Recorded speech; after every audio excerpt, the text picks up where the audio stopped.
José Antônio Ramalho é autor de mais de 100 livros sobre tecnologia, fotografia, mitologia e viagens.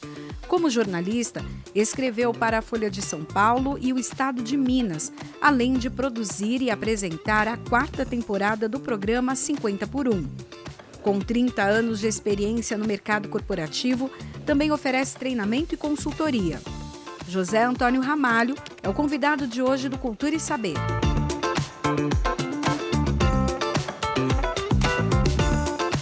Ramalho, 124 livros, é isso? E mais 2 em produção. Nossa, me conta um pouco dessa história, como tudo começou? Bem, eu me formei em tecnologia em 1984, 1985, e em paralelo à minha carreira, né, na área técnica, eu comecei a dar aulas também. E era um momento onde não existia literatura em português sobre tecnologia, né? Então eu fiz uma apostila para dar um curso, e essa apostila acabou virando meu primeiro livro. E a partir daí a editora gostou, né? Enfim, o livro vendeu bastante na época, me convidaram para fazer um segundo, depois um terceiro, e aí escrever livros técnicos, né, se tornou assim a minha principal ocupação.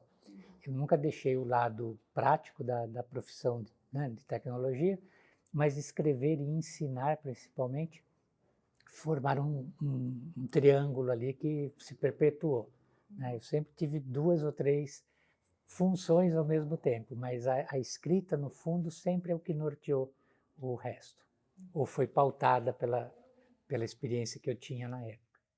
Quantos livros técnicos? Foram 94 livros. 94 livros. Isso não, comecei a escrever em 85 e o último técnico que eu publiquei foi em 2010. Então isso aí se espalhou durante essas 2 décadas praticamente. E em paralelo com a minha atuação, eu comecei a escrever para jornais e revistas. Fui colunista da Folha de São Paulo, Estado de Minas, da revista InfoExame, né, do antigo Grupo Abril. E eu viajava muito para cobrir eventos, feiras, congressos técnicos no exterior. E nesse caminho eu comecei a fotografar, que era um hobby meu. E aí a fotografia entrou na minha vida profissional. Também. Então, Até antes da gente falar, porque isso também resultou em livro, né? Essa sim, parte da fotografia. Vamos voltar um pouquinho. Livros técnicos de tecnologia, que principalmente é algo que muda muito rápido. A tecnologia avançou muito. sim. Como era atualizar o tempo todo esse material? Olha, eu diria que assim, os livros técnicos você praticamente não atualiza, eles vivem e morrem. Porque no momento que, por exemplo, um software, uma linguagem, um banco de dados, as versões novas, elas praticamente inviabilizam as antigas. Então, você assim, praticamente não atualizava um livro, você já escrevia sobre uma nova versão daquela tecnologia. Então, isso fez com que eu escrevesse tantos, né?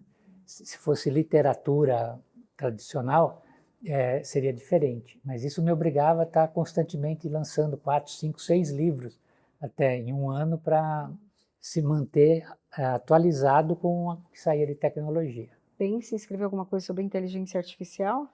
Me convidaram para escrever, mas é o tipo do tópico que no momento que eu terminasse o livro, ele já estaria desatualizado. A inteligência artificial se tornou popular em 2023, né, que foi o ChatGPT que trouxe isso, mas ela já existia há muito mais tempo. Mas todos os livros que escreveram sobre o ChatGPT já estão mortos, porque já tem uma versão nova, já tem produtos que são mais complexos, mais potentes. Então eu optei por não escrever, porque seria um livro que sairia morto já.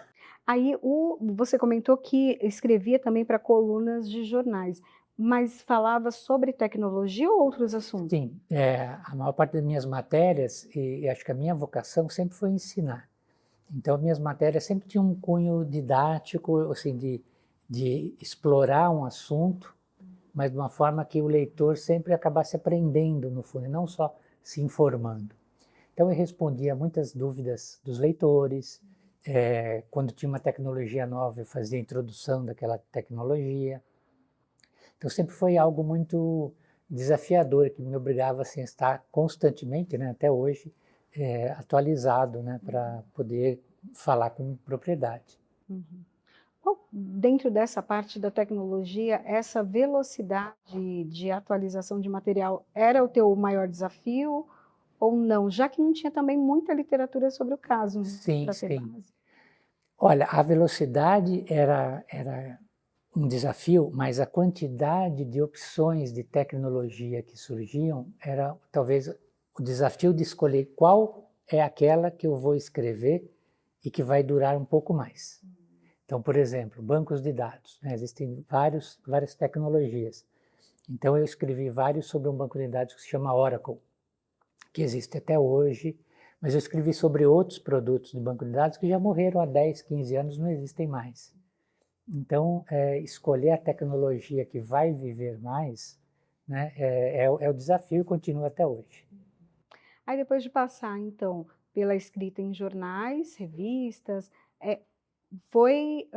foram as suas viagens, é isso? Sim, viajar me deu a oportunidade de fotografar, que era um hobby meu. Eu gosto de fotografia desde os 10 anos de idade. A minha primeira foto mesmo que eu me lembro de ter feito foi em Ouro Preto, do Palácio do Governo, lá em Ouro Preto, que eu tenho até hoje. Fiz com 10 anos aquela foto. E todo mundo falava, nossa, parece que é gente grande que fotografou aqui. Enfim, mas era um hobby para mim. Mas no momento que eu estava no lugar, eu começava a olhar o lugar sob a ótica de um fotógrafo, né? E talvez o olhar fotográfico perceber que no conjunto do que você vê, existem dezenas de pequenas imagens ali, né? E explorar isso. Então, eu continuei fotografando e para tirar fotos melhores, eu precisei estudar técnicas da fotografia. Uma coisa é você ter algum talento natural para alguma coisa. A outra é você querer efetivamente fazer bem, né? Então você pode ser um jogador de futebol que nasceu com aquela com aquela capacidade, né? Ou você é um engenheiro, tem que estudar, né? Tem aptidão para engenharia, mas você tem que estudar para dominar a área. Então, a partir do momento que eu estudei fotografia, a parte técnica, cheguei a um ponto que eu falei, puxa, eu posso ensinar isso. Já me julgo com conhecimento, né, para poder compartilhar. E aí eu iniciei uma série de livros, foram mais ou menos 10 livros, sobre ensinar fotografia e depois mais alguns sobre viagens também que eu fiz. Aí é mais um relato da viagem, sob o ponto de vista do fotógrafo, do que a técnica fotográfica, né? Então, essa foi a passagem onde eu diminuí um pouco, isso aí já foi na década de 2000, 2005, aí eu comecei a diminuir a tecnologia e aproveitar mais esse lado de fotografia e viagens. E foi esse livro?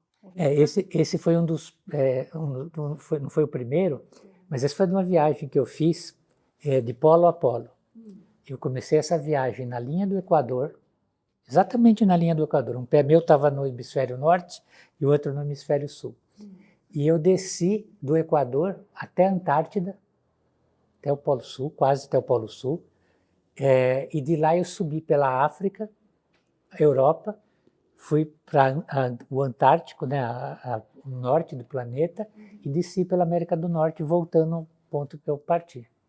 Então foi uma viagem assim de 4 meses, né, onde eu pude fotografar quase que todo o bioma do planeta, né? Então eu pude ter o gelo, pude ter o vulcão, eu pude ter a planície, pradaria, as montanhas, né? Foi uma experiência incrível, principalmente do lado antropológico, né? Você conhecer culturas, você conhecer, isso sempre me fascinou. Isso sempre me fascinou. E, aliás, eu acho que o meu lado escritor começou com a leitura de livros de viagem, né? Júlio Verne, para mim, foi meu grande inspirador. Eu li A Volta ao Mundo em 80 Dias e me fez fazer uma viagem ao redor do planeta em 80 dias. tão inspirador, tão impactante que aquilo foi na minha vida. Agatha Christie, por exemplo, né, com o Expresso do Oriente, né, aquele drama policial dela, me fez também fazer a mesma rota do Expresso do Oriente, só que de bicicleta. Eu pedalei de Paris a Istambul, 3.000 quilômetros, né, percorrendo a mesma rota do trem. Então, acho que assim, a leitura, né, os livros tiveram um impacto na minha formação muito grande. A gente costuma dizer que o livro faz com que a gente viaje sem sair de casa. Você foi além, né? Você quis ir lá. Eu queria comprovar o que eu tinha lido, na verdade. E o que é mais curioso, dentro disso, Júlio Verne, por exemplo, ele nunca viajou. Os livros que ele escreveu, são mais de 50, a maioria deles são em locais que ele nunca foi. Então ele conseguia transmitir o lugar, a imagem, pelas palavras, de uma forma assim encantadora. E isso realmente me fez, um dia eu vou visitar esse lugar, um dia eu vou conhecer esse lugar. E foi, né? Então, vários livros pautaram minhas viagens, né? Aí esse foi um dos de fotografia, você disse que tinha um outro também. De fotografia eu comecei escrevendo, que chamava também Escola de Fotografia, mas era uma versão pequena dele, e era mais genérico. Aí esse livro eu não fui atualizando ele, fui criando novas versões, porque também na fotografia mudou tudo, né? Da década de 90 para 2000 veio a fotografia digital e acabou com o filme, né? Hoje ninguém mais fotografa com filme, há décadas já. Então eu fui criando novas versões usando a tecnologia do momento para ensinar fotografia. Mudou alguma coisa na questão estética, o olhar? Não. Isso é o que o fotógrafo é aquele que domina o olhar, que tem a percepção espacial de enxergar histórias dentro de uma fotografia. A técnica, ela é aplicada no equipamento que você está usando. Então, para você usar aquelas câmeras profissionais, você tinha que fazer quase tudo manualmente. Você tinha que entender qual que era a luz, enfim, o enquadramento, regular a velocidade do clique, a sensibilidade do filme. Era uma parte muito técnica mesmo. Isso tudo praticamente acabou com a vinda e a popularização do celular com câmera. Então hoje todo mundo é fotógrafo, no sentido de que todo mundo registra imagens. Né? Você pega, vê uma imagem interessante e você clica. Mas isso não quer dizer que você é uma fotógrafa. Né? Eu brinco assim, não desmerecendo ninguém, mas se você é uma registradora de imagens, a fotografia como uma arte exige você desenvolver um olhar. Ter essa percepção, nuances de cores, expressão, olhares. Né? Muitas vezes quando eu viajava em grupo, e já no mundo digital, né, com câmeras digitais, no final do dia, às vezes estava todo mundo mostrando fotos um do outro, era muito comum as pessoas falarem, mas onde que você tirou essa foto? Eu falei, em tal lugar. Não, mas eu estava lá e eu não vi isso daqui. Então, assim, era o perceber detalhes. Até é curioso, no sentido que tirar fotografia, né? Nós falamos, vou tirar uma fotografia. O tirar fotografia é porque você tem a imagem pronta na sua frente. Então você vai olhar pelo visor, focar num pedaço dela e tirar aquele pedaço. Então o fotógrafo tira um pedaço da imagem. É daí que surgiu o termo tirar a fotografia. Né? Que bacana. Aí esse fala o guia da estética. Esse livro aqui eu procuro, ele tem um outro que é o guia da técnica, que aí eu falo toda essa parte técnica. Mas esse daqui é o que eu uso para desenvolver o olhar digital. Então, por exemplo, tem fotos que ela está na sua frente pronta, você só tem que registrar. Tem outras que você percebe que ela vai acontecer, aquele momento vai acontecer. Então, por exemplo, um dos exemplos aqui, eu estava na África, eu vi um grupo de zebras e eu percebi que essas zebras aqui, elas se alinhavam às vezes e ficava uma imagem muito diferente, as três juntas. Então, aos poucos, eu fui que aqui vai estar pequeno, elas formaram uma imagem onde 3 zebras formavam um único rosto, com 6 olhos. Né? Então, é uma imagem que fica muito, muito forte, olha. Nossa, que interessante. São 3 zebras, mas você vê um animal só aqui. Né? Isso eu percebi que ia acontecer. Né? Então, Que é a observação. é a observação. Então, a fotografia é essencialmente isso. Você tem um olhar que percebe movimento, que percebe a história que vai acontecer. E a fotografia também é uma forma de se contar histórias. Né? Você pode usar uma foto que conta toda uma história. Então, isso também é uma característica que os fotógrafos desenvolvem. Né? Enfim, eles não registram, eles contam uma história através de uma imagem. Depois, então, desses livros, né, que você focou ali na fotografia, mas também tem resultado de viagens, Sim, sim. né, e até infantil. Também. De viagens ainda, assim, por exemplo, a minha primeira viagem, na verdade, eu fiz o caminho de Santiago de Compostela, que é um caminho de peregrinação, né, que existe basicamente entre a França e a Espanha. Foi a minha primeira aventura, efetivamente, fui de bicicleta. Eu pedalei 1000 quilômetros, da França até Santiago de Compostela. Então, esse livro foi um registro, né, dessa viagem. Depois disso, eu falei, viagem para mim está no meu sangue, eu tenho que continuar. Foram vários outros livros, A Volta ao Mundo em 80 Dias, enfim, o De Polo a Polo. Então, foi uma evolução natural. Né? E durante uma dessas viagens, eu fui para a Grécia, e foi uma viagem que mudou a minha vida. Né? Tem coisas que mudam a sua vida. Aquela viagem foi algo que me mudou internamente. Assim, a minha formação era técnica, né? Eu era uma pessoa de exatas, né? Para mim tudo tinha que ser certo, quadrado, e A mais B é C, né? Enfim, que é a formação básica, né? De quem está na área de exatas. E quando eu estive em Atenas, em lugares onde Platão pisou para fazer os seus discursos, né? Sócrates, eu estava pisando na história, né? Naquele mesmo piso ali, tinham 3, 4 mil anos de história que impactaram a humanidade. Fiquei fascinado. E com as histórias da mitologia grega, né? Que basicamente são histórias de desafios, de heróis, né? Contra monstros, deuses. E eu comprei 2 livros, né, sobre mitologia grega, li um deles inteirinho no voo de volta. Assim, né? Foram 12 horas sem dormir, lendo o livro. E fiquei fascinado. E na época, eu tinha 2 sobrinhas e um sobrinho, com entre 4 e 6 anos de idade, e aí eu comecei a contar histórias, algumas histórias para eles. E eles adoraram. Conta mais, tio, conta mais, conta mais.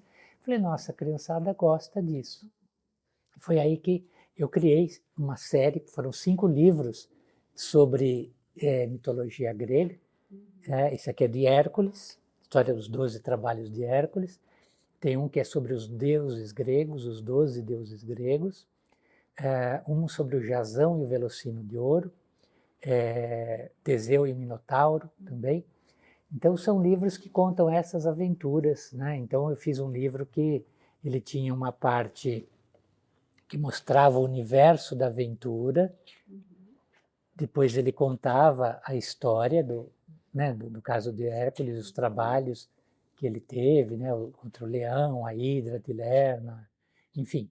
E eu criei, depois disso, uma coisa que foi bem diferente. Eu criava sempre um jogo para a criança, né, brincar com os amigos. Né? Então, nesse daqui era um jogo da memória. E a máscara ainda. E a máscara também e tal, né? Então, assim, eu levava o livro além das palavras, né? Então, essa foi a característica dessa coleção. E uma forma também diferente de explicar, muitas vezes, histórias que não são tão fáceis de entendimento quando se fala em mitologia também. Exatamente. E aí você tocou num ponto muito importante. Foram os livros mais difíceis que eu escrevi. Mais do que esse de SQL, uma linguagem para banco de dados, ou qualquer outra coisa mais técnica. Porque na hora que eu comecei a contar, uma coisa é você contar informalmente uma história para uma criança, a outra é você contar a história como ela é. E a mitologia grega, ela é muito cruel com o ser humano. Se você, como ser humano, se dá bem no final da história, você foi transformada numa pedra. Enfim, e tem muitas histórias que tem morte, né? Morte entre irmãos, o pai matou o filho, assim, são coisas violentas, né?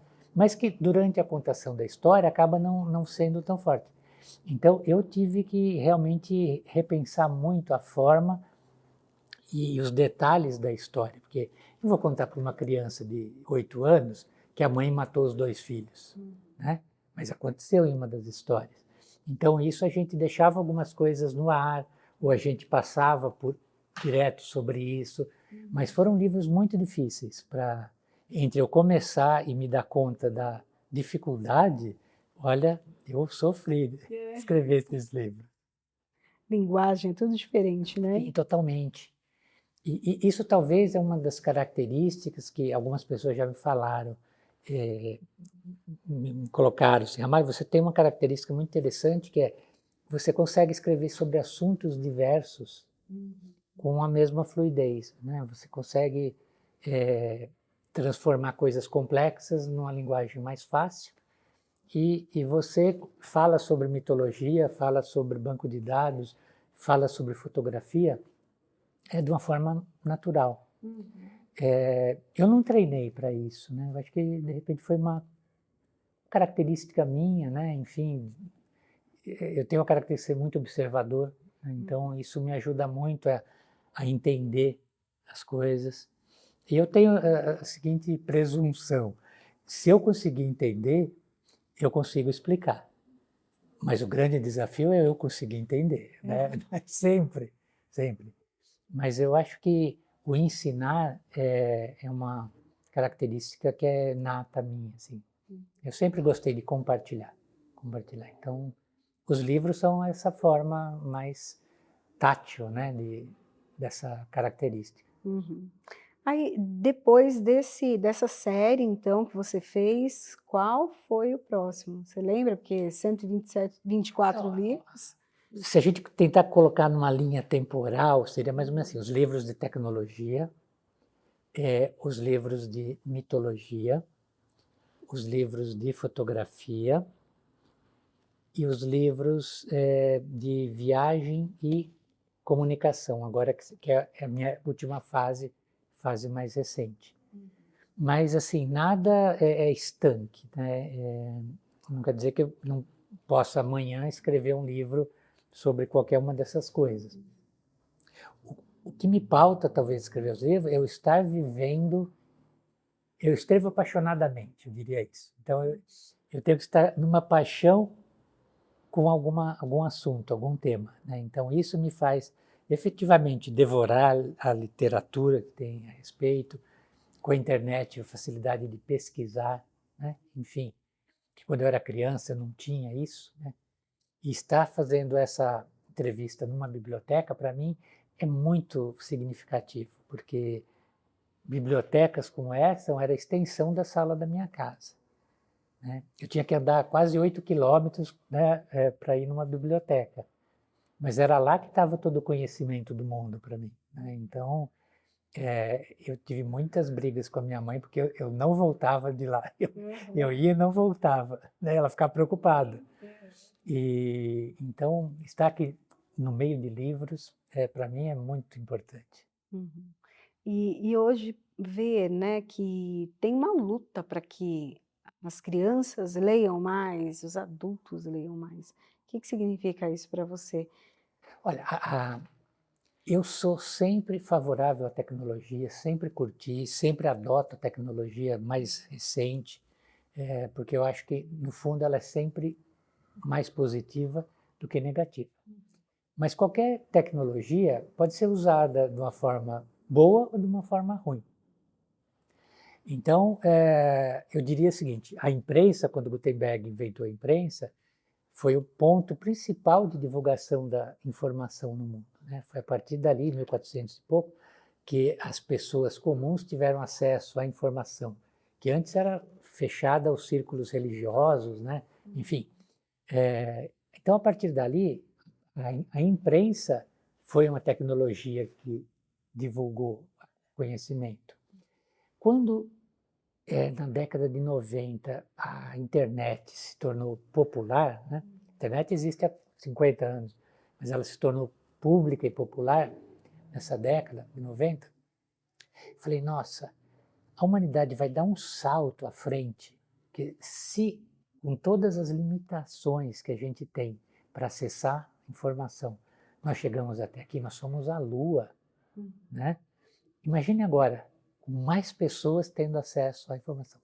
Eu nunca tive mais errado numa projeção na minha vida, né? Hoje, nunca se leu tanto como hoje se lê, mas nunca se informou tão pouco como hoje. Por quê? Saindo da leitura convencional, a leitura mais profunda, hoje o que você faz é rolar a tela, né? Todo mundo tem um celular no bolso, tem um micro, mas hoje 95% das pessoas, na maior parte dos países de primeiro mundo, né, chamado primeiro mundo, tem um dispositivo, né? E a quantidade de informação que você recebe é muito maior do que o que você pode processar. Então você tem que selecionar o que você quer e você só lê o primeiro parágrafo, quase sempre, o resumo. Então isso acaba tendo um impacto cognitivo muito grande, né? A retenção da informação, né, entre você ler e você reter. Porque o conhecimento ele só se cria quando você processa a informação e a armazena. Senão não é conhecimento, né? É informação apenas. Então eu acho que a exposição pesada às telas está fazendo com que as pessoas absorvam menos, ou num nível muito mais superficial, né, tanto quantitativamente como qualitativamente. E isso, com certeza, vai ter um impacto nas próximas gerações, no sentido de desenvolvimento humano e tecnológico. Isso é o meu grande receio.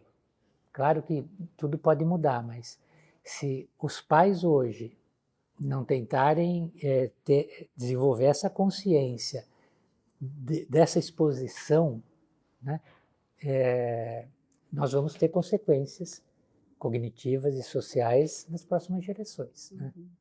A gente percebe até a dificuldade de entendimento, né, do que se lê. É o que você disse, se lê muito, porém o que se absorve, mas e também o que se entende, né? Com certeza. Algumas características, as redes sociais, por exemplo, elas facilitaram você socialmente se expor mais, conhecer mais pessoas. Mas na prática, ela não te fez você ser uma pessoa mais ligada emocionalmente, conectada com as outras pessoas. Você possivelmente tem 5.000 seguidores, ou 1 milhão de seguidores, mas na sua vida você conhece 10 pessoas que são realmente impactantes na sua vida.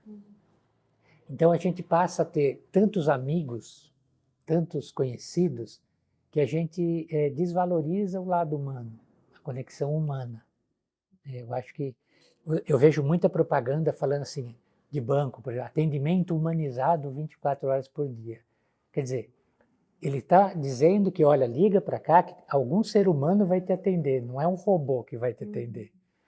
Então eu acho que isso é uma grande preocupação.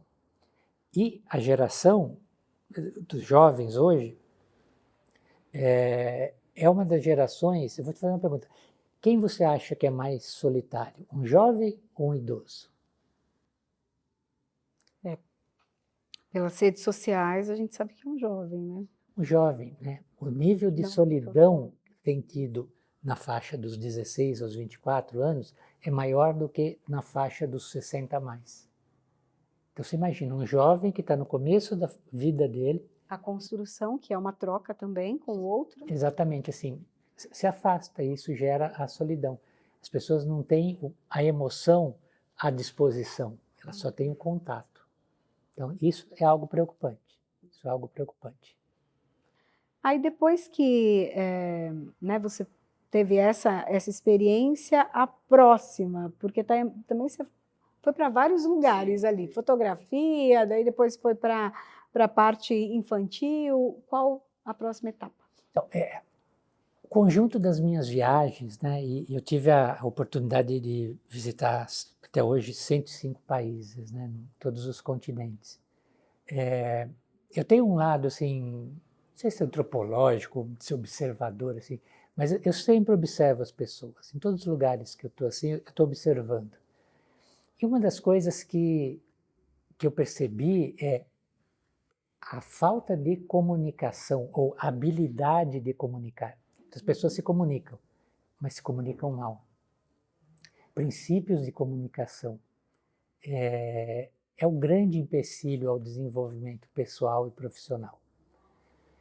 Eu já tive em lugares assim complexos, assim. Eu estava assim no interior da China. Imagine assim, pensa na China como se fosse o Brasil. Eu estaria assim entre Mato Grosso e Amazonas, num lugar remoto, né? Onde não se falava inglês, né? E não se falava chinês dentro da China. Uma área da China que a China anexou, e a maior parte da população falava um idioma próprio. Então, eu teve uma situação que eu, quando saí do hotel, eu falei para a pessoa do hotel, olha, por favor, me escreva aqui, me leve ao Hotel X, que é onde eu estava. Quando eu resolvi voltar, né, eu mostrava para os taxistas, eles faziam não. E eu não entendia se eles não queriam me levar, mas no quarto taxista eu entendi que ele não lia chinês. Então, eu tive que usar instrumentos de comunicação que eu tinha para poder me sair daquela situação. E de outras, assim, terríveis ainda. Quais foram? Como que você fez? Olha, eu usei mímica, eu usei fonemas, né, porque tem alguns fonemas que você consegue ainda representar, enfim, e o nome do hotel tinha uma... eu fui mudando meu fonema, a fonética para chegar em algo que ele entendesse também. Mas olha, foram situações complexas, assim. E aí, voltando para situações mais normais, assim, as pessoas assim não têm paciência para escutar mais. Você vai num diálogo, você começa a fazer uma pergunta, a pessoa já te responde no meio da tua pergunta. Né? Tudo bem que a gente vive sob pressão, tem 500 mil tarefas para serem feitas, mas assim, você não tem uma escuta ativa. Você não sabe fazer a pergunta que você precisa fazer para ter a resposta que você quer. Então você pergunta errado. Aí você ouve uma resposta que pode ser certa, mas é errada para você. A pessoa entendeu o que você perguntou, só que você não queria perguntar aquilo. E tem o outro lado que é a compreensão. A pessoa não reflete e responde de cara, que pode levar a um problema na comunicação. Outra, imagem também, né? Você tem que ter uma imagem, uma postura em cada situação, em cada contexto. Então, observando tudo isso, o lado da personalidade das pessoas, do temperamento das pessoas. A mesma frase falada para 4 pessoas aqui, se nós colocássemos 4, pode gerar 4 reações diferentes, em função do próprio temperamento da pessoa. Então a gente precisa ter um pouco de psicólogo dentro da gente, assim, para fazer essa análise e falar em termos, com palavras que sejam mais adequadas para aquela pessoa, né? Por exemplo, exemplos assim muito simples, né? Mas, por exemplo, se você for em Manaus e falar assim, eu dei uma batida na bola, você aqui vai achar que eu chutei a bola, ou... Lá ele vai entender que você bateu o seu carro numa rotatória. Porque lá em Manaus, a rotatória, eles falam bola. Você entende? Assim, então, a gente entender o contexto que a gente está para explorar isso, né? Tem palavras que são parecidas em alguns idiomas, mas que são ofensivas, né? Em alguns contextos, assim, muito ofensivas, né? Você faz aquela brincadeira com Portugal, né? Sim. A gente tem palavras que são semelhantes, mas que têm o significado diferente e tal. Então, isso tudo sim, implica em você se comunicar melhor, né? Você planejar a tua conversa, mesmo num diálogo informal, né? Isso é muito importante. Outra situação também é o diálogo intergeracional. Nunca na história da humanidade nós tivemos 5 gerações tão presentes. Hoje nós temos a geração que nasceu antes da Segunda Guerra, né, entre as duas guerras. Nós temos os baby boomers, que é aquela geração que nasceu mais ou menos entre 45 e 60. A geração X, que nasceu entre 62 e 87, eu acho. Depois a geração Y, a geração Z, né, tem os milênios que a gente fala e tal. E a geração Alpha, que nasceu agora em 1910 para cá. Então você imagina, a geração Alpha é que nasceu em 2010 para cá. Sim. Isso é aproximado, tá? Tem estudos que mostram diferenças e tal. Mas, por exemplo, assim, a geração Z, geração X, enfim, aquela sopa de letras, né? Cada geração dela tem valores, tem contextos que foram criados.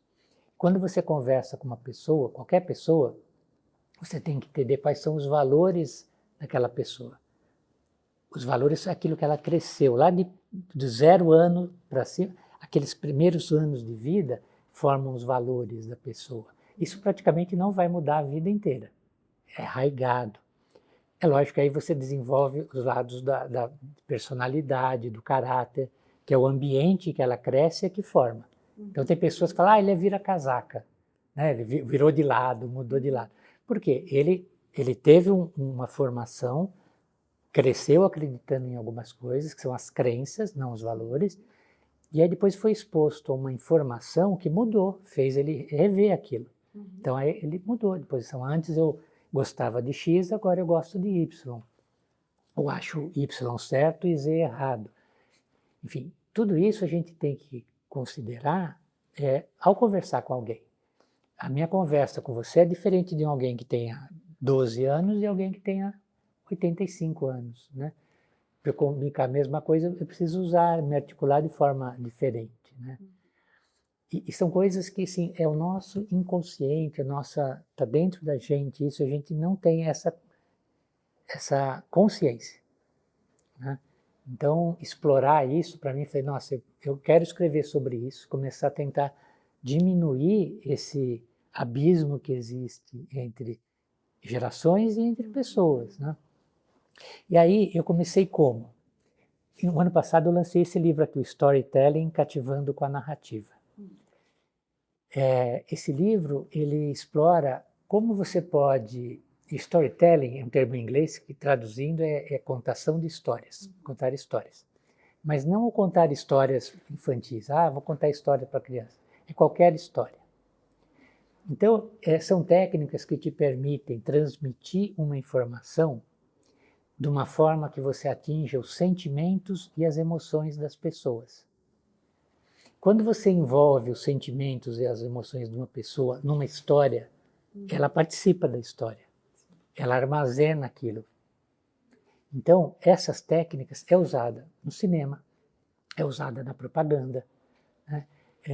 Por quê? Foi estudado, né? Esse livro ele faz um retrospecto assim, de 4.000 anos de contação de história. Nas cavernas eles usavam o quê? Pintavam. Era uma forma de contar histórias. Ao redor da fogueira, eles tentavam explicar o que eram as estrelas, né? Enfim, então eles precisavam criar uma história para dar significado às coisas.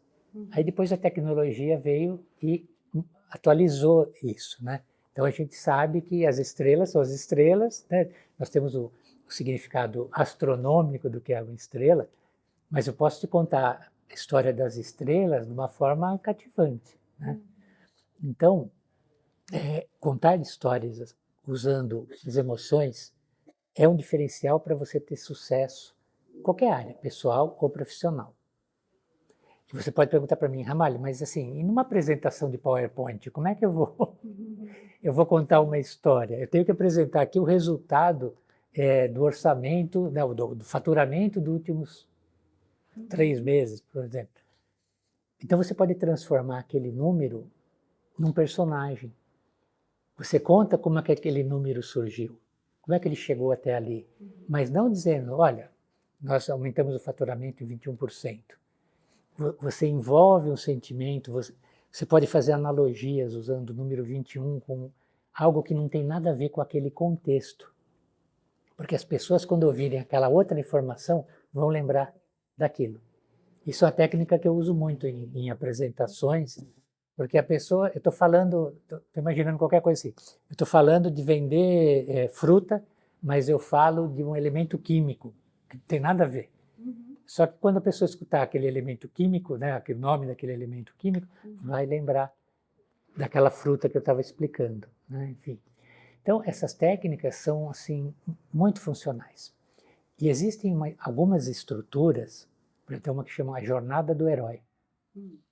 Ela foi desenvolvida por um estudioso americano, Joseph Campbell, na década de 50. Ele estudou centenas de histórias da antiga humanidade, né, da Grécia, de Roma, da Índia. E ele viu que todas as histórias têm uma sequência. Ele dividiu em 12 etapas, que quase toda história tem. Ele falou, se você contar uma história que usa essa estrutura, certamente todo mundo vai entender, porque já está dentro do DNA humano.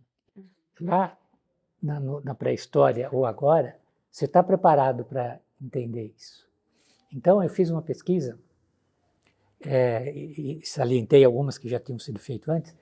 O filme do Harry Potter, o primeiro filme do Harry Potter, né, da Pedra Filosofal, e o filme de Guerra nas Estrelas, a Nova Esperança, que foi o primeiro filme. Então, você tem o Harry Potter como herói num, e o Luke Skywalker como herói no Guerra das Estrelas. Se você pegar o enredo dos 2 filmes, é idêntico. Você só troca o nome dos personagens e o lugar onde as coisas estão acontecendo. Então, assim, no resumo muito rápido. O Harry Potter era um órfão, o Luke Skywalker também, que viviam com os tios, os 2. Um vivia num planeta, o outro vivia em Londres.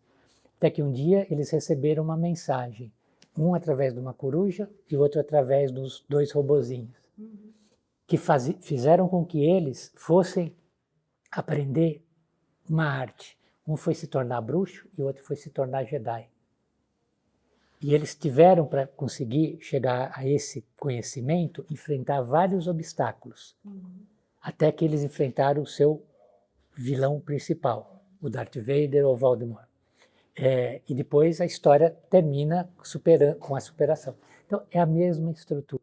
E se for pensar de super-heróis também, né? Sim, quase todos. Batman, você falando, eu estou aqui lembrando das outras histórias. Porque basicamente é assim, você conta assim, aí você divide em 3 partes maiores, assim. Você tem a situação cotidiana, que é o mundo que a pessoa vive. O incidente incitante, que é algo que faz a pessoa sair daquele mundo. O desafio, a estrada dos desafios, tá? O clímax, que é o grande combate, a grande superação. E o desenrolar da história. E a gente fala isso, se você pensa no herói, é sempre assim, né? Raptaram a mocinha, o mocinho vai atrás, luta com o bandido, vem os capangas dele, enfim, tem o dragão, né? E ele consegue vencer tudo, consegue a mocinha e voltam para casa. Mas também tem histórias que são internas. Você tem essa mesma história quando você tem um desafio interno. Era isso que eu ia perguntar, porque daí todas elas têm uma mensagem, um ensinamento, e se isso também a gente consegue colocar no dia a dia, contar uma história do dia a dia, contar uma história do jornalismo ou na escrita.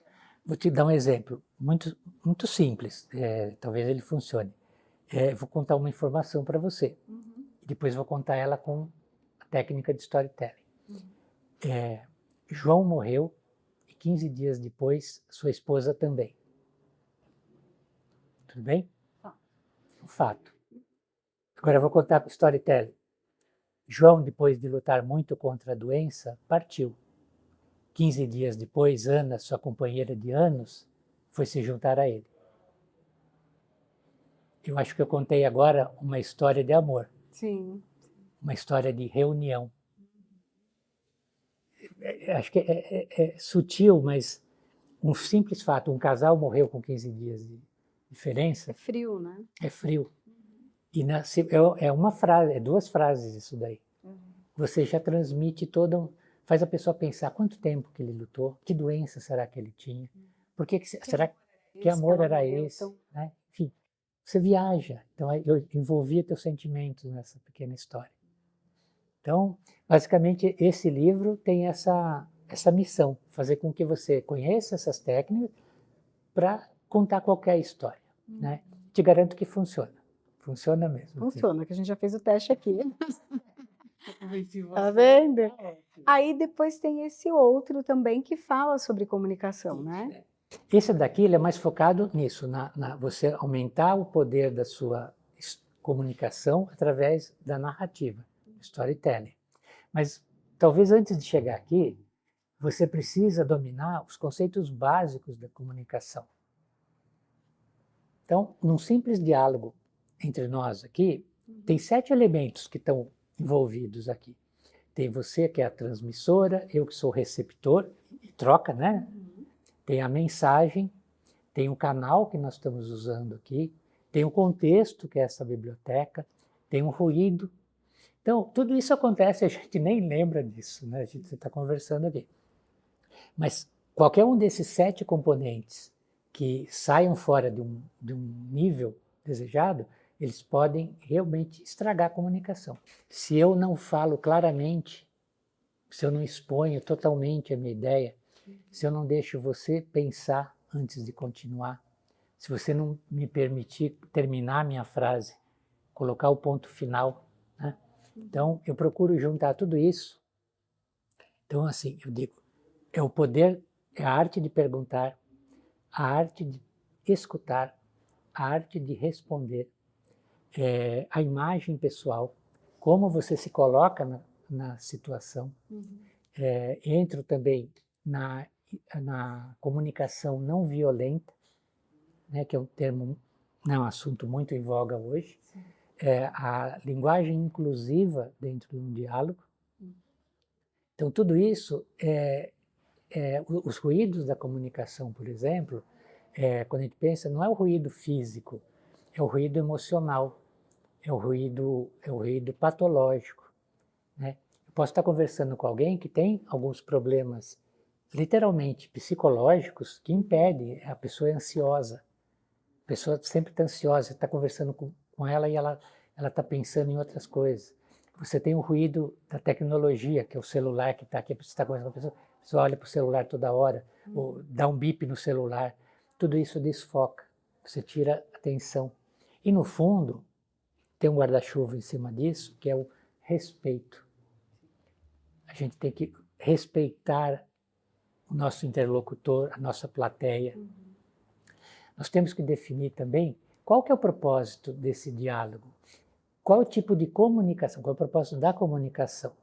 Se nós estivéssemos em um debate sobre qualquer tema, eu tentaria convencer você do meu ponto de vista e você o contrário. Então, esse debate, ele é competitivo, é uma comunicação competitiva, onde uma das partes quer ganhar. Um diálogo simples é um diálogo colaborativo. Se a gente está conversando sobre assuntos, a gente tenta agregar, né? Então, ele é colaborativo. Você tem, por exemplo, um discurso. Um discurso, ele é unilateral. É alguém falando e um monte de pessoas escutando. Então não existe, é unidirecional, não tem troca. E tem também o pior tipo que a gente chama que é o desabafo, o nome grego que é diatribe, que é quando a pessoa vem, aperta o play, o botão falar, fala, desabafa, ele ignora que você está ali. Ele só expõe o que ele quer, a pessoa quer, e ignora você. Então, tudo isso a gente falha no dia a dia. Eu me pego toda hora, opa, né? Assim, tenho que pensar, tenho que refletir sobre isso. Uma técnica que eu sempre falo, assim, quando você entra numa conversa que fica meio, o clima fica meio tenso, né? Enfim, pontos de vistas, conflito, pense e respire por um segundo, assim, mas e responda. Eu te garanto que a tua resposta é diferente. Se for pensar, inclusive no WhatsApp, né? Tem gente que recebe alguma mensagem, não pensa, responde, é o pensar. Ao pensar, né? eu brinco assim, 2 segundos que você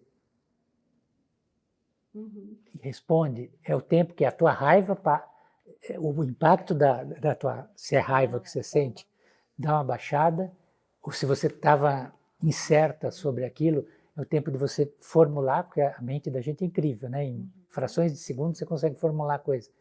Então, isso é a reflexão. Também que eu incentivo no livro a gente praticar, né? Dois aspectos que você falou do livro, eu queria que você até pontuasse para a gente. Comunicação não agressiva e comunicação inclusiva. O que que é? A comunicação inclusiva é uma comunicação, ou diálogo inclusivo, né?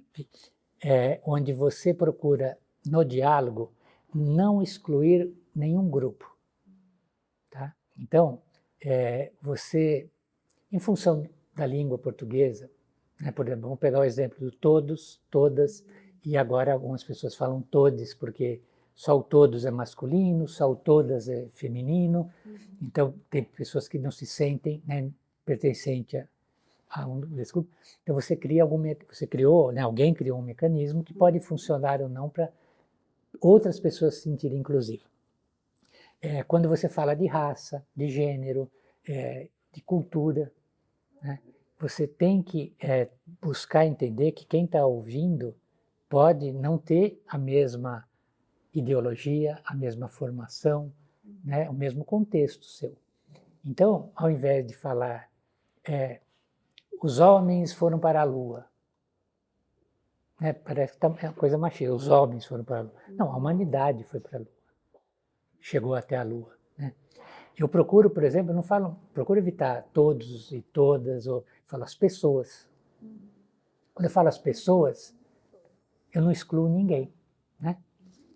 Então, existe uma série de técnicas que você pode usar, palavras que podem ser equivalentes. Algumas, e aí a minha opinião pessoal, você troca 6 por meia dúzia. Né? Para mim, eu não sinto nenhuma... se falarem de um jeito ou de outro, para mim está igual. Nem ofendeu e nem não ofendeu, ou seja, é um termo neutro. Então, por exemplo, gordo. Tem gente que usa a palavra gordo e acha ofensivo, e tem gordos que não gostam que sejam chamados de outro adjetivo. Então, é tão complexo, porque cada DNA é diferente do outro. Então, pessoas do mesmo grupo podem reagir de forma diferente para uma mesma palavra. Né? Então, você tem que tentar entender esse contexto para ser o mais genérico possível, para evitar esses dissabores. Né? Criar uma lista de adjetivos que sejam neutros no sentido de nem vai muito para um lado nem para o outro, é uma das técnicas. Né? Além do respeito dentro do contexto que você está colocando. Então, Antes até para a gente ir para a comunicação não violenta, quando se fala dessa, não só dessa, mas acho que de toda a comunicação, também de perceber o outro, sim, no sentido, porque o corpo fala, né, as reações das pessoas também falam, porque uma palavra, por exemplo, falar todos, que pode ofender um grupo, você só vai perceber se com a reação da pessoa. Então você também precisa não só escutar, você precisa ver. Um dos capítulos do livro é a linguagem não verbal. Eu sempre abro cada capítulo com uma frase de alguém sobre o tema. Então existe todo mundo de comunicação que não usa palavras. Então é a linguagem não verbal. Né? Então eu consigo falar alguma coisa e perceber que você gostou ou não gostou, pelo seu olhar, pela sua postura corporal. Então isso a gente tem que tem que incluir. Mas a linguagem inclusiva, ela procura isso, neutralizar as diferenças na comunicação. A comunicação não violenta é muito mais isso que você falou.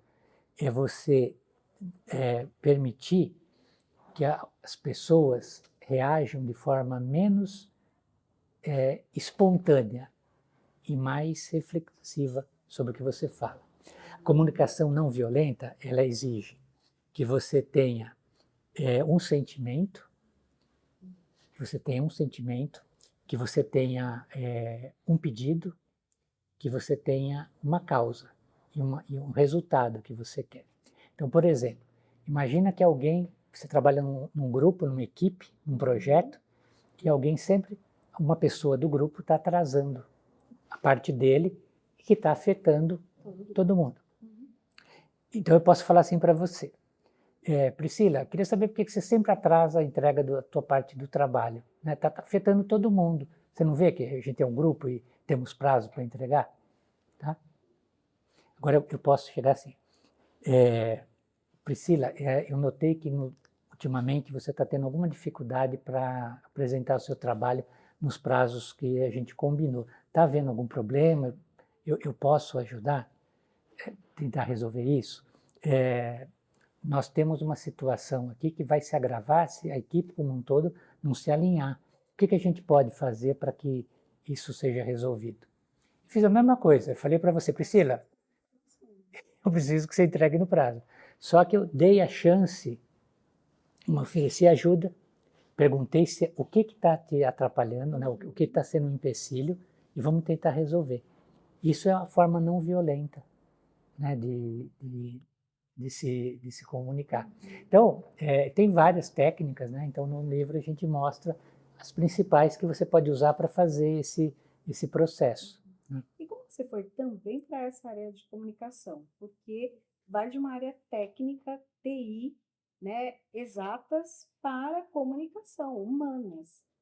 Então, foi aquele processo que começou com um livro de mitologia. Que eu era um cara de exatas e aí a minha ida para a Grécia me fez ver o mundo com um lado mais de humanidades. Né? E há uns 5, 6 anos, um amigo meu falou assim, Amália, por que você não escreve um livro de storytelling? Você é o maior contador de história que eu conheço. Tudo que a gente está falando, você tem uma história para contar. Eu juro, eu não tinha me percebido como um contador de história, na verdade. Mas isso foi a faísca que me permitiu começar a ir com mais seriedade, mais profundidade para o lado de humanas. Né? Então, então vamos ver como é que se conta uma boa história e como que a gente constrói uma história. É uma coisa você pode ser uma contadora de história que está narrando a história de alguém. Eu quando contei a história de Hércules, se eu contar para você aqui, eu estou narrando a história de terceiros. Mas eu posso também criar uma história. Eu posso criar um romance, posso, enfim, criar uma aventura.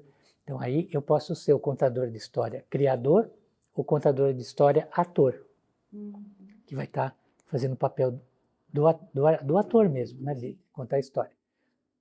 Então esse processo foi crescendo ao longo do tempo, né, e chegou nesse daqui, e aí eu te falei que tem dois aí. Por quê? Por quê? Você está aprontando. Nesses últimos 2 livros, uma das maiores dificuldades que eu tive foi entrevistar pessoas, conseguir falar com pessoas. E todo mundo falava, não tenho tempo, agora não dá, vamos marcar outra hora, enfim. Era o senso de urgência a palavra que veio para mim. Nós temos um problema com o senso de urgência. Priscila, você precisa fazer uma matéria, é urgente. Vem alguém, daí 10 segundos. Priscila, é urgentíssimo você escrever essa matéria para fulano. E vem um terceiro que fala, olha, é ultra urgente você escrever isso. Aí você tem, uma matéria é urgente, a outra é super urgente e a outra é urgentíssima. Qual que é a prioridade? Então o livro, ele procura questionar isso. Você saber avaliar o que é efetivamente a ordem, a prioridade real. Tem várias técnicas que a gente mostra para você decidir, eu tenho que fazer isso.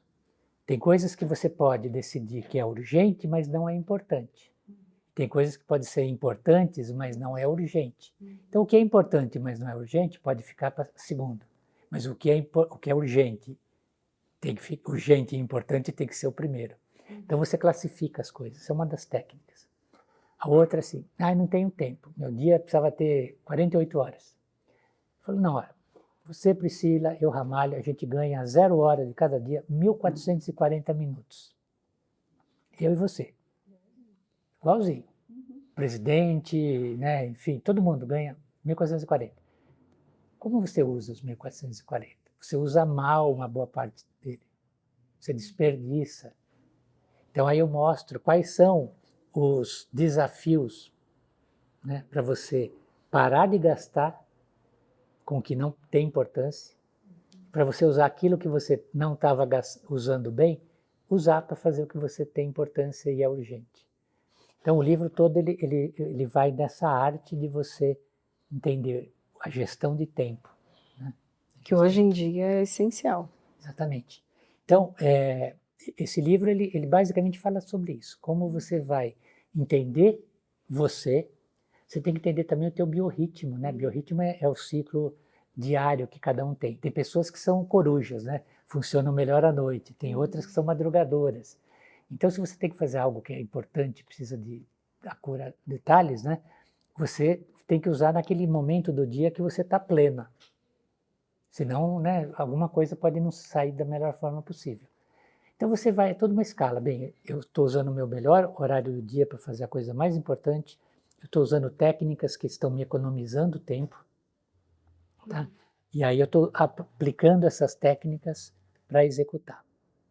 É um processo assim, não é tão complexo, mas é meticuloso. E como andar de bicicleta, você cai, leva uns tombos nas primeiras vezes, depois que você aprendeu, você incorpora aquilo. Procrastinação, que é uma palavra assim, é muito usada, né, no idioma inglês, em português é meio esquisita, eu acho estranha procrastinação. Mas enfim, parece um palavrão.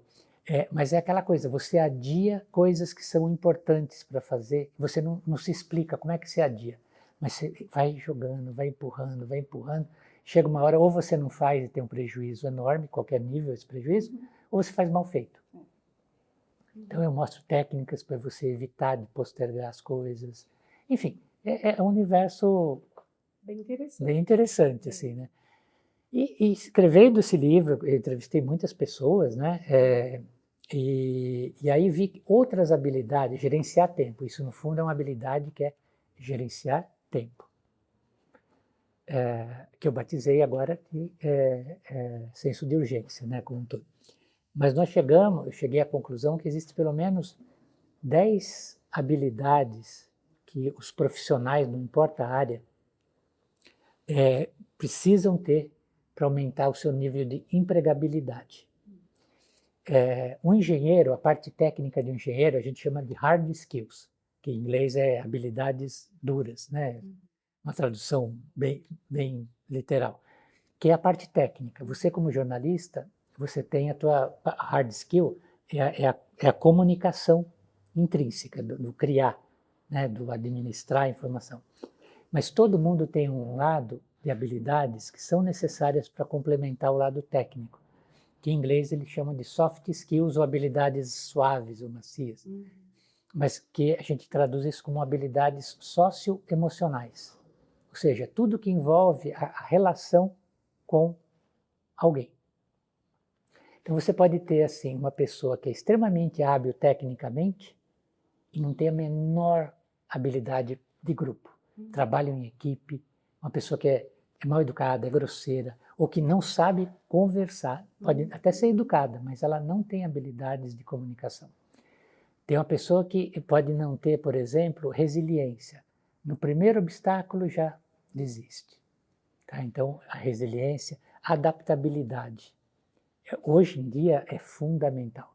Nós temos que nos adaptar todo dia a uma tecnologia nova. Né? Vou citar um exemplo. A pessoa fala, a inteligência artificial vai tirar seu emprego. Não.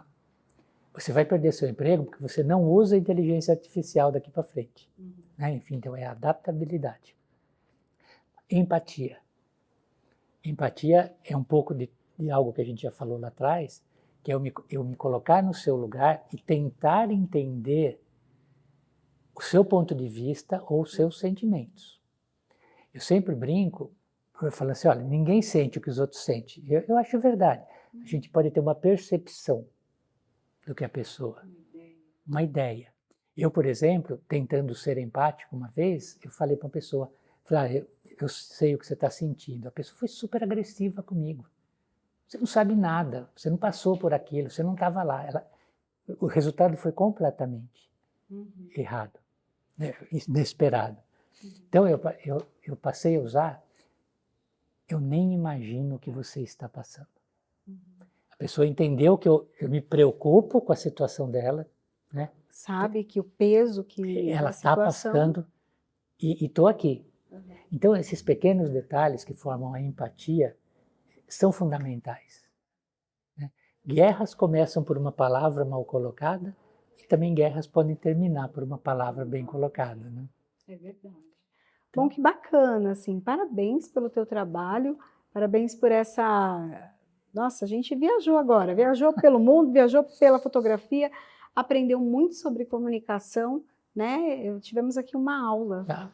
Obrigada. Obrigado. E espero que os 2 próximos livros sejam tão bem-sucedidos como todos esses. Também espero, mais do que tudo, eu agradeço o destaque numa biblioteca falando sobre algo que eu adoro falar, que é escrever e livros.